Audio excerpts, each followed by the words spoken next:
No, Jotaro Kujo is not a bad father, and I'm tired of pretending like he is. For the past few years now, the anime community has been really trying to accuse anime fathers of being bad dads, with some cases kind of being proven, and in others just being dead wrong. And of course, just like Goku, I think a lot of memes have misinterpreted the character of Jotaro being a bad father with Jolene, without realizing there is a subtle subtextual plot happening within JoJo's Bizarre Adventure in between Jolene and Jotaro. This family goes through a lot of drama, and I feel like it's only fair to cover the entire curse that has befallen on Jotaro and Jolene, which funny enough also asks a whole different question aside from, is Jotaro a bad father? That being, does it kind of suck to be a stand user? Well, with that all being said, hello, my name is Metas.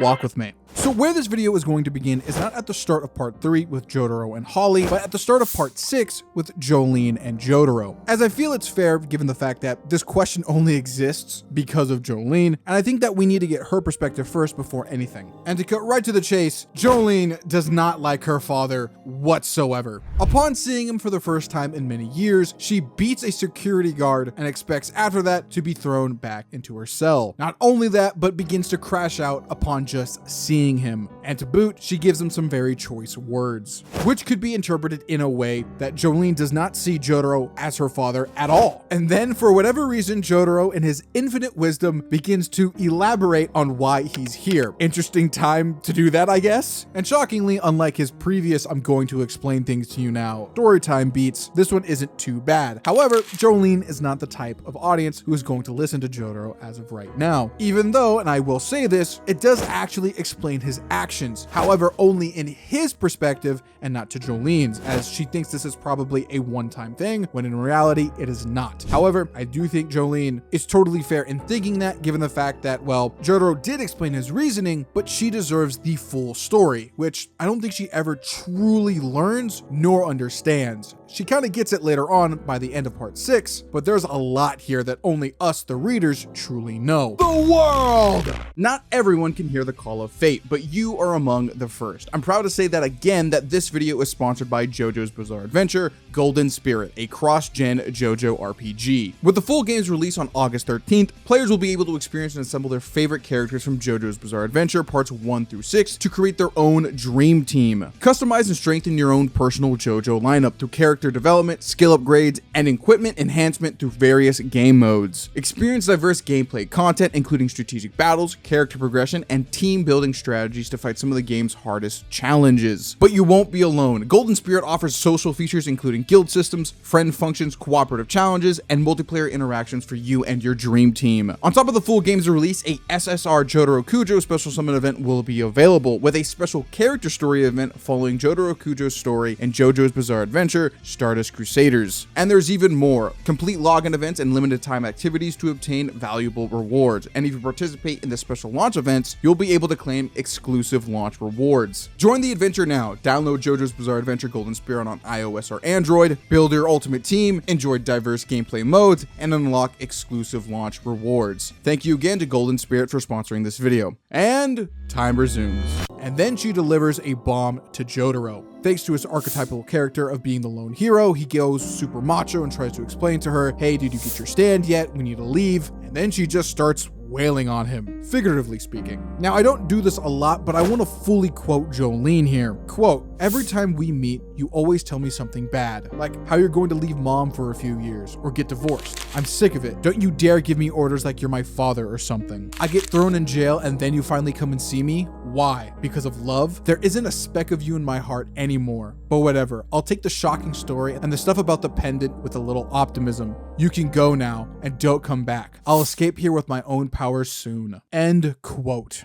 So I'm not gonna ramble on here. I'm just gonna cut to the chase. Yeah, she clocked him on that. That's a terrible way to treat your daughter. And the fucked up part is he doesn't even really acknowledge it. He just kind of sits there and goes, hey, so what about the stand user? And then he just moves on. You're really not helping your case here, Jotaro. So in a vacuum and in the eyes of Jolene, I think it is fair to say that Jotaro is a bad father, quote unquote. However, 6 chapters later, it gets a bit more complicated. In an attempt to jailbreak the prison and get Jolene out of there, they have a moment yet again. And this time, it's a bit more personal. Jolene falls with a pendant in her hand. The pendant, of course, has a piece of the stand arrow inside of it. And at that moment, Jotaro shows a bit of kindness she's never seen before within him.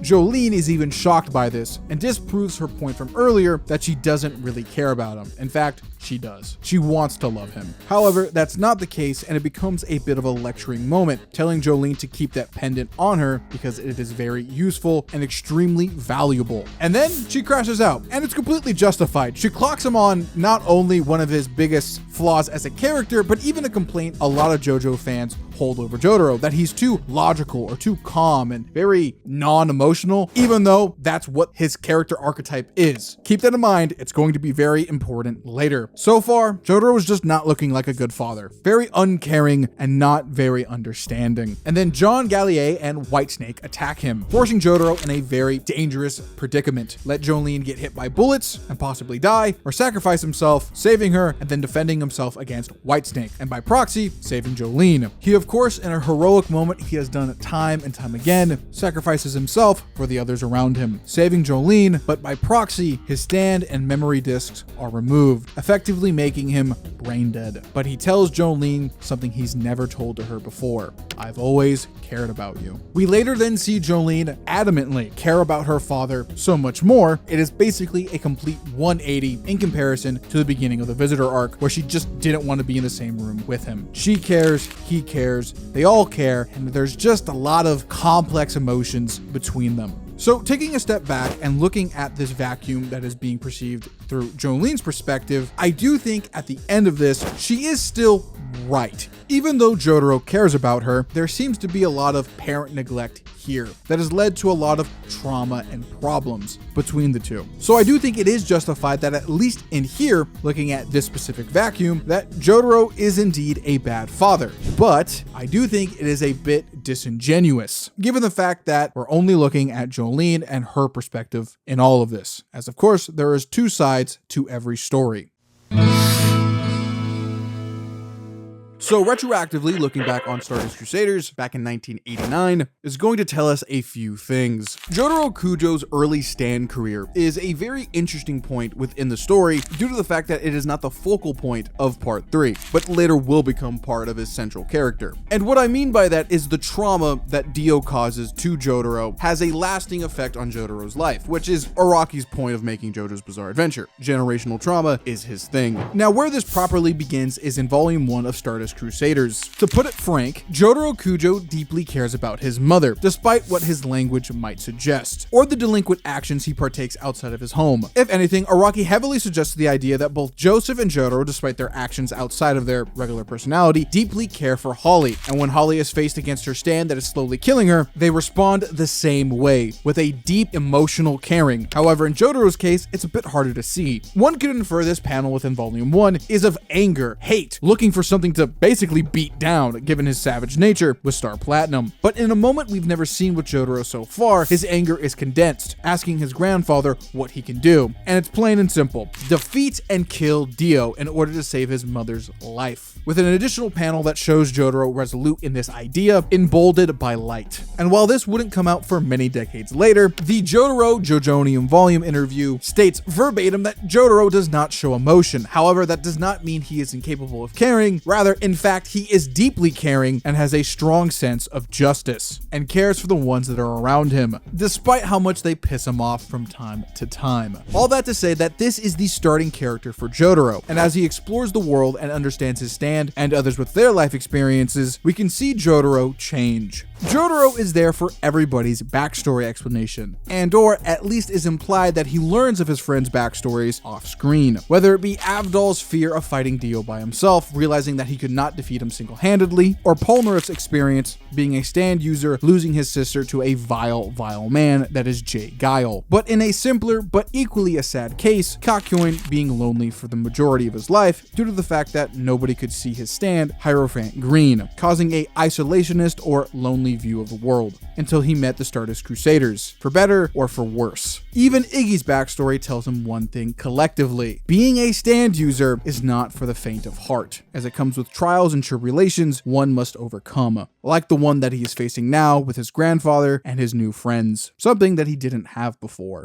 and retrospectively will have consequences later on, realizing that a lot of these people's problems are because of stands, whether they be gruesome or, in a more personal case with Jotaro, highly humiliating, but still scary given the fact that even during his Steely Dan fight, his grandfather could have possibly died, despite his pure power was Star Platinum. He can't save everybody just through sheer force. And even with that lesson learned, Jotaro still has to face the fact, unknowingly, that the fate of the universe has dictated that his friends will die. Avdol, Iggy, and Kakuin suffer some brutal deaths by the end of Part 3, all due in Part 2 to the grand progenitor of evil that is Dio Brando, a monster so terrifying that even in his death, he still affects Jotaro Kujo many years later on, affecting his choices up until basically his death. If I could summarize what Part 3 Jotaro experiences, it's a terrible curse, one that he does not truly know about nor understand the full scope of it. And heading into Part 4, 10 years after Stardust Crusaders, I believe only now Jotaro starts to understand the terrible burden he possesses. Over the course of this part, Jotaro learns a few different things about being a stand user from his nearby allies.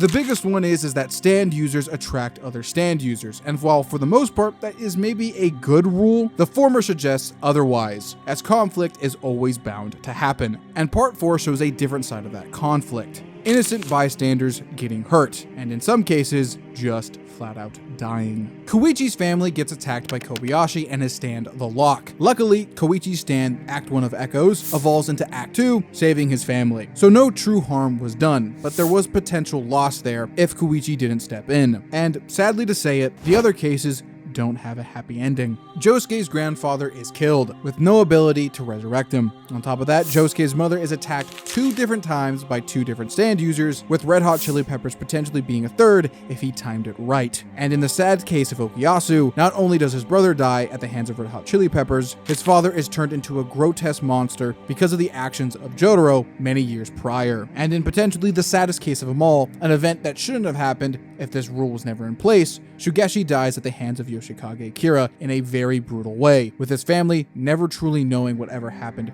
to their son, with many other minor occurrences between stand users occurring in that time as well. Jotaro should be privy to all this information, given the fact that that's why he's there. Sadly, we don't know what Jotaro was thinking at this time. However, we can infer that it is probably a lot. The last decade plus has been a constant battle, whether that be through Dio's minions or the Speedwagon Foundation asking Jotaro to look at something, means that conflict is going to happen and is going to happen in the future regardless of whether he wants it or not, to a passive ability he would probably rather not have. Now, from this point onward, you could probably skip into Part 6, realizing the facts and the information that we have of why Jotaro leaves Jolene and his wife. However, there's one more piece of evidence people critically look over that happens in Part 5. After Koichi encounters Giorno for the first time and sees his stand ability, he contacts Jotaro and tells him everything he knows about him. Jotaro then drops this nugget of information that I will quote from him directly. Quote, "You told me that his hair was blonde now. That could be because of Giorno's dormant stand ability that has only recently awakened. There must have been some sort of trigger. For example, the presence of another powerful stand user in the area." End quote. I hope you're seeing where I'm going with this. How Jotaro figured this out, I don't know. It could have been during the 10-year time skip, sometime in Morio, or maybe in between the time skip of parts 4 and 5. Regardless, Jotaro knows something very crucial here. If Jolene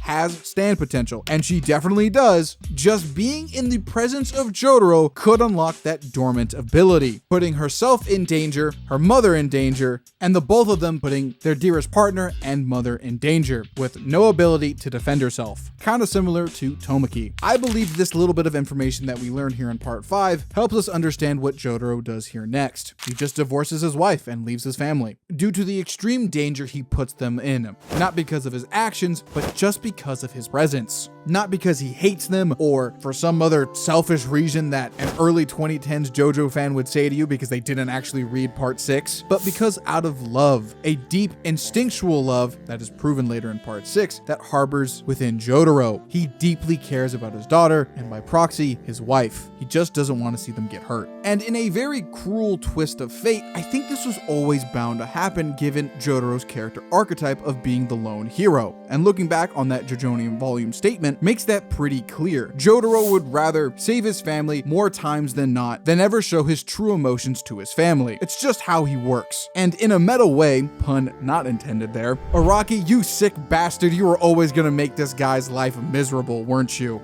And if that wasn't the intention, Araki's way of thinking of what a lone hero is pretty depressing, I'm not gonna lie. Not only is he fated to be cursed like this, his character archetype was never going to let him be a proper father. But on the flip side, being a lone hero does make it more of an interesting story. Plot-induced stupidity is probably one of the greatest things in fiction because it allows you to make some crazy plot lines. So when you take a step back and look at both groups here, I think this is a unique case where you can say that technically they're both right. Jolene is completely justified in the way that she feels against her father. He did neglect her for a large majority of her life. The way that she feels is completely justified. However, on the flip side of that argument, Jotaro is also completely justified through his logical actions. He has experienced what a stand user will truly face through their day-to-day life. Constant conflict and worrying about the next fight that could potentially happen, and the possible danger that he could place his loved ones in just by being around them. Now, I'm gonna be truthful here and say that I have been withholding a bit of information on the side of Jolene because she does end up forgiving her father later on in part 6, when Jotaro's instinctual body telepathically communicates to Jolene's, where she spiritually figures out why Jotaro did the actions he did all those years ago. And with that, Jolene does not technically see her father in a bad light anymore. I think there is some resentment still there, but it's not at the level it was at previously. Jolene acts very tsundere-like when it comes to her father's love. And while that would be a great way to end off the video, it's not the full story. Jotaro was completely justified in his actions and choices because he knew something like this was going to happen. And it did. Both Jolene and Jotaro did fall to another stand user over time. I'd ultimately say here with that as well is that it's almost kind of a self-fulfilling prophecy. Maybe if Jotaro took this in a different approach and introduced her earlier on to all this stuff, she could have defended herself a lot better leading up to the final battle against Pucci, where Jotaro did not need to sacrifice his life in order to save her, which still results in the death of Jolene, despite his sacrifice. Oh, the Greek tragedy of it all and Araki's fascination with generational curses. Both Jolene and Jotaro were doomed from the start. So, looping back to the start of the video, is Jotaro Kujo a bad father? No. Just a flat and strong no. And that's for a few reasons. I think Jotaro was completely justified in his actions given the circumstances around his powers and his life curse that could potentially harm his daughter and his wife. But that doesn't mean that Jolene's original feelings are not valid. If anything, they are very, very valid. And it's kind of ironic. The thing that had separated the both of them from each other was the thing that brought them together, then also killed the both of them. What a very bittersweet story. With the moral being, never become a stand user. It sucks. It ruined Jotaro's life. Never do it if you want kids. Well, with that all being said, like, comment, share, subscribe. Follow me over on Patreon if you want to consider supporting me. Stay hydrated, and I will see you in the next one, ladies and gentlemen. Deuces.